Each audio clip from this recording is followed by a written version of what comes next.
गणपती बनवायचं म्हटलं तर आता वडिलांपासूनच ही परंपरा आली आहे आमची. साधारण 80 वर्ष तरी झाली असणार आपण बनवत असतात. वडिलांच्या नंतर आता आम्हीच बनवणार आहे.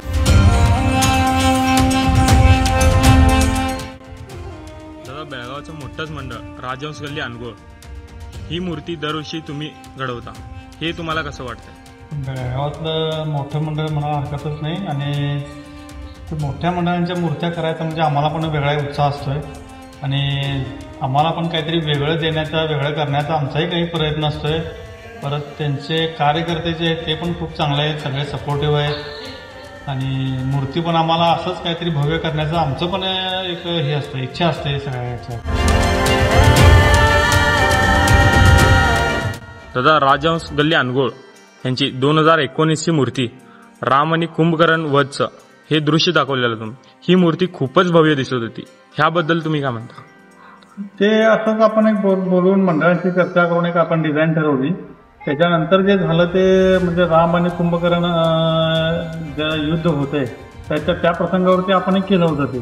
आणि ते त्याच्यानं डिझाईन पण तसं होतं, त्याच्यानं ते युनिकच झालं. ते खूप गाजली मग.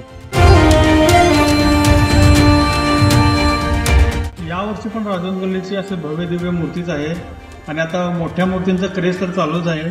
त्याच्यातनं पण ही काहीतरी युनिक असणार आहे. ह्या वेळेला लोकांची उत्सुकता आतापासून चालू झाली की काय आहे म्हणून, पण राहणार ते काहीतरी युनिकच राहणार आहे. यावेळेला पण देखावा पण तसा काही असणार आहे. परत मूर्ती तर भव्य असणार, त्याच्यात काय प्रश्न नाही.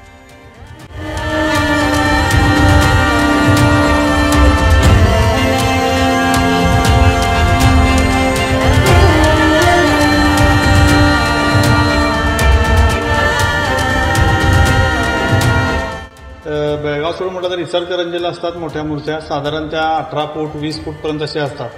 यावर्षी तिथं आहेतच मूर्त्या मोठ्या मोठ्या. आणि बाकीच्या ठिकाणी म्हटलं कोल्हापूरला जातात, गोकाकला जातात आणि चंदगडला पण जातात मूर्ती.